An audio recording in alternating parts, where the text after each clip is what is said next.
Nung sinabi ko po sa kanya na buntis po ako, tapos pinakita ko po sa kanya yung TD.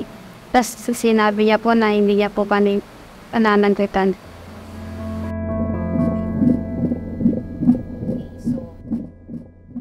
Hindi na po na-verify.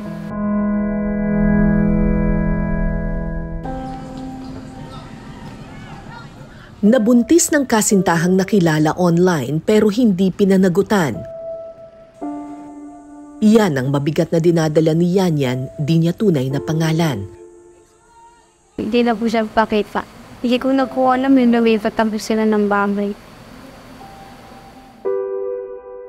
At ang masaklap pa, si Yanyan, 14 anyos pa lamang.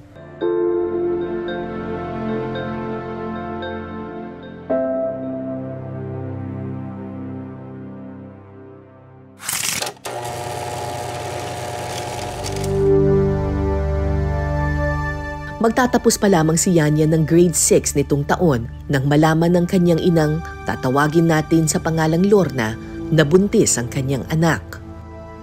Di naman kasi yung palda niya. Iniisip ko baka buntis siya. Kasi lumalaki yung tiyan niya. Pinagpiti siya ng ate niya na hindi ko rin alam.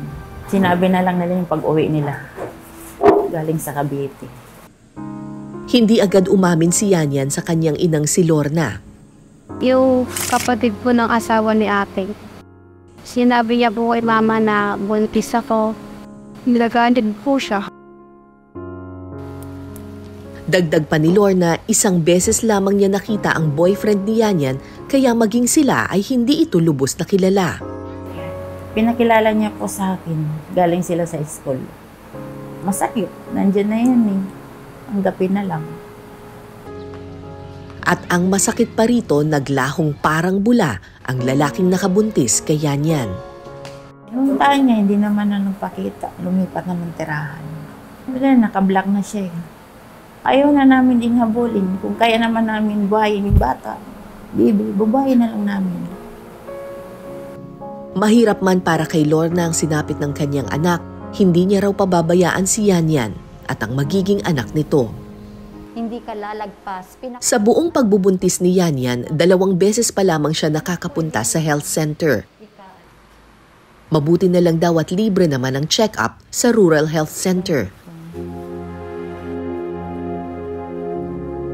7 buwan ng buntis si Yanyan, kaya minabuti naming muli siyang mapatingnan sa mga espesyalista. Sa pagkonsulta namin sa health center, nakitang maliit ang sukat ng bata sa tiyan ni Yanyan. Parang maliit itong tiyan mo. Parang hindi siya ang liit. Kumain ka kasi medyo maliit lang ng tiyan mo. Nahanap natin yung heartbeat. Yan yung heart tone. Yan yung Yan. Yan yung tibok ng puso ng anak mo. Narinig mo? Yan. Okay naman po sa ngayon ang baby. Maganda ang tibok niya, 147, nasa kaliwa siya. Nandito na, kumbaga, nakaposition naman siya. Hi, good afternoon. I'm Dr. Chua.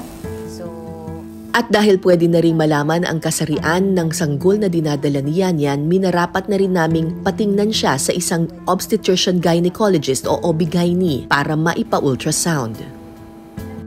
Gusto ko po sana na babae si baby para po pag laki may masuplayan po ako.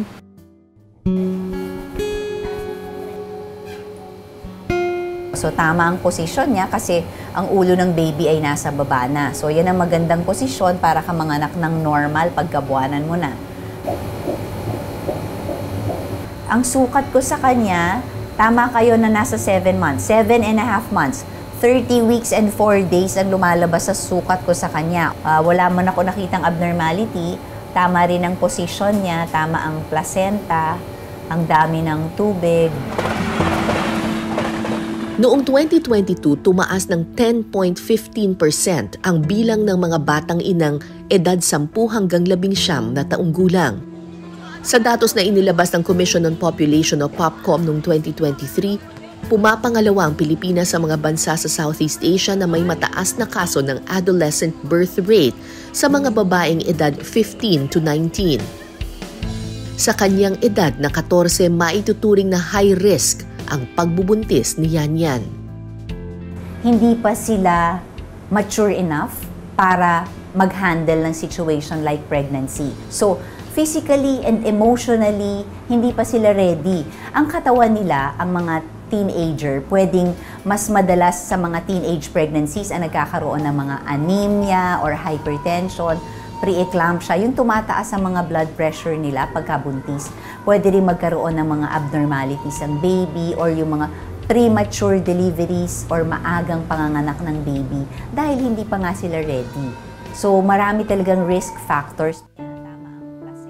Kaya payo ni Dr. Chua, so kahit na teenager pa ang ating pasyente, kailangan ng regular na check-up. Unang-una, kailangan ng maliit pa lang yung pregnancy, nagpa-check up na. And then, ang regular na prenatal check-up, usually monthly lang naman yan hanggang maging 28 weeks. Tapos, more than 28 weeks up to 32 weeks, usually mga every 2 weeks na yung kanyang check-up.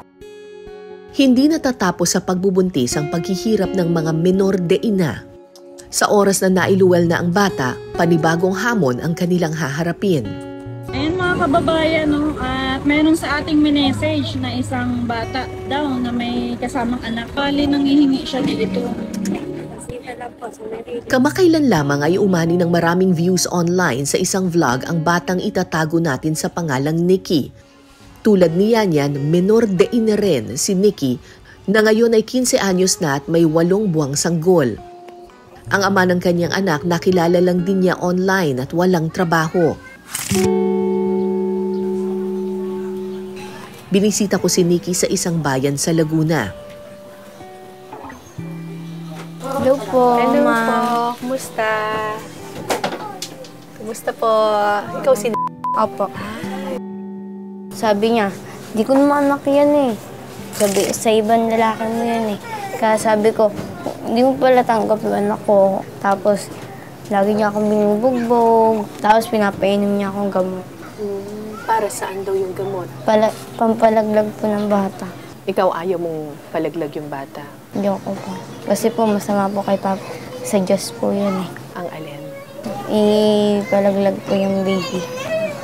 Wala namang kasalanan po yung baby eh. Para maitaguyod ni Nikki ang kanyang anak, dumidiskarte siya sa kalye para makaraos sa araw-araw na pangangailangan.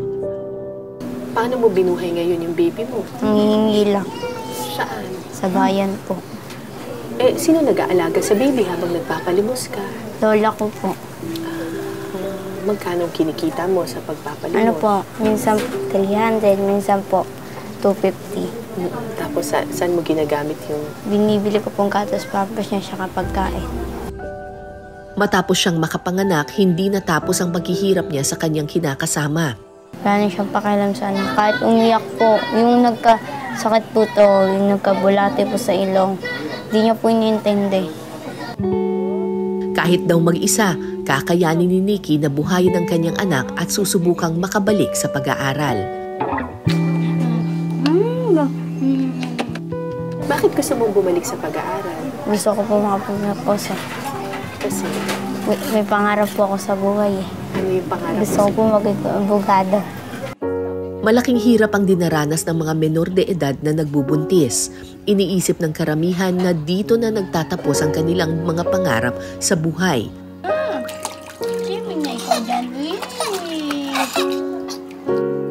Pero may ilang hindi tumitigil na harapin at labanan ng mga hamon ng buhay. Taong 2021, sa aking dokumentaryo sa Eyewitness na 9-13-14, nakilala ko si Kimmy. 14 anyos din siya noong ipinagbuntis niya ang kanyang unang anak.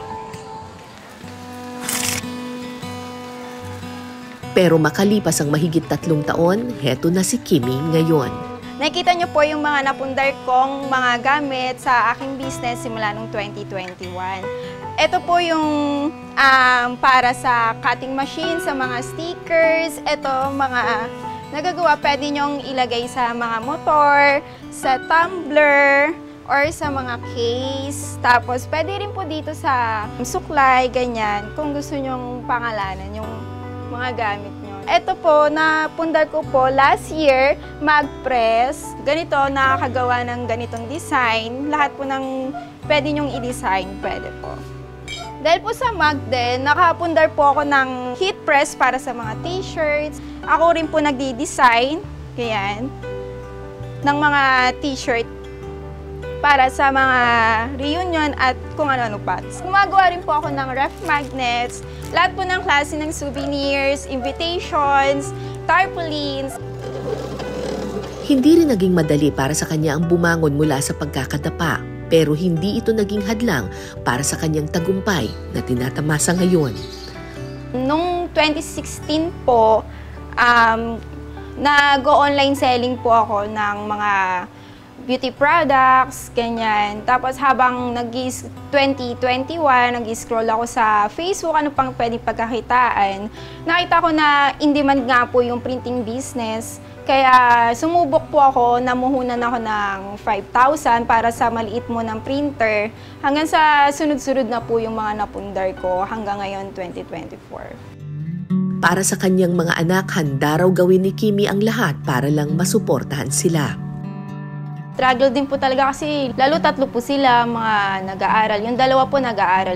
Yung bunso ko po mag-aaral na rin. Thankful lang talaga po kasi sa side ng father ko, side ng mama ko yan, talagang tumutulong sila sa akin sa pag-aalaga, kinukuha yung mga anak ko. Pagpuyat talaga, pagpuyat sa paggagawa ng orders. Minsan nang sinubok ng panahon si Kimmy bilang isang batang ina, pero hindi ito naging hadlang para makamit niya ang kanyang mga pangarap. Kaya payo ni Kimmy sa mga tulad niyang naging menor de ina. Sa mga teenagers ngayon na buntis, ganyan, maagang nag-asawa, maagang nagbuntis, huwag susuko. Sa una lang talaga mahirap, lahat ng judgment ng mga tao sa inyo, kailangan patunayan nyo sa kanila na hindi ka hanggang dyan lang. Kailangan patunayan mo sa kanila na aangat ka sa buhay, magtatagumpay ka rin sa buhay. Tulad ko, ganyan, marami na ring napundar, may mga sa printing business, marami na rin alam na trabaho online. Aangat din hanggang sa biglaon, giginhawa yung buhay. Isa sa nakikitang dahilan ng Popcom sa paglobo ng bilang ng mga menor de edad na nagbubuntis ay ang kakulangan sa kaalaman tungkol sa sex education. Actually, yung phenomenon of adolescent pregnancy in the Philippines is really a very complex phenomenon, and it's a result of the confluence of various factors from individual to societal level. I think explicit data that we have seen is when we look into the age of the fathers of the live births, 4 to 10 to 14 and 10 to 15.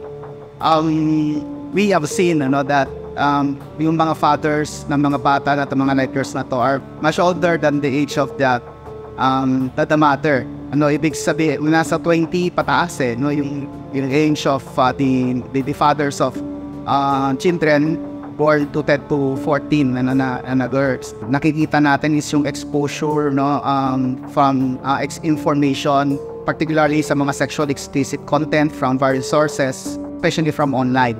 But of course, nandyan pa rin yung factors nung unguided decision-making processes, lack of information sa mga kabataan.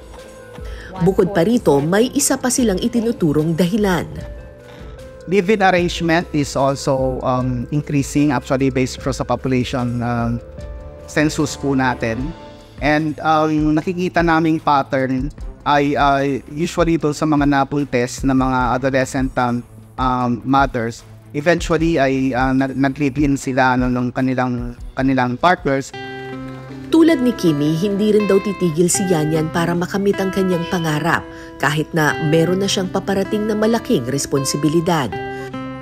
Mag-aaral po ako, tapos tutulungan ko po si mama sa pag-aalaga ng baby.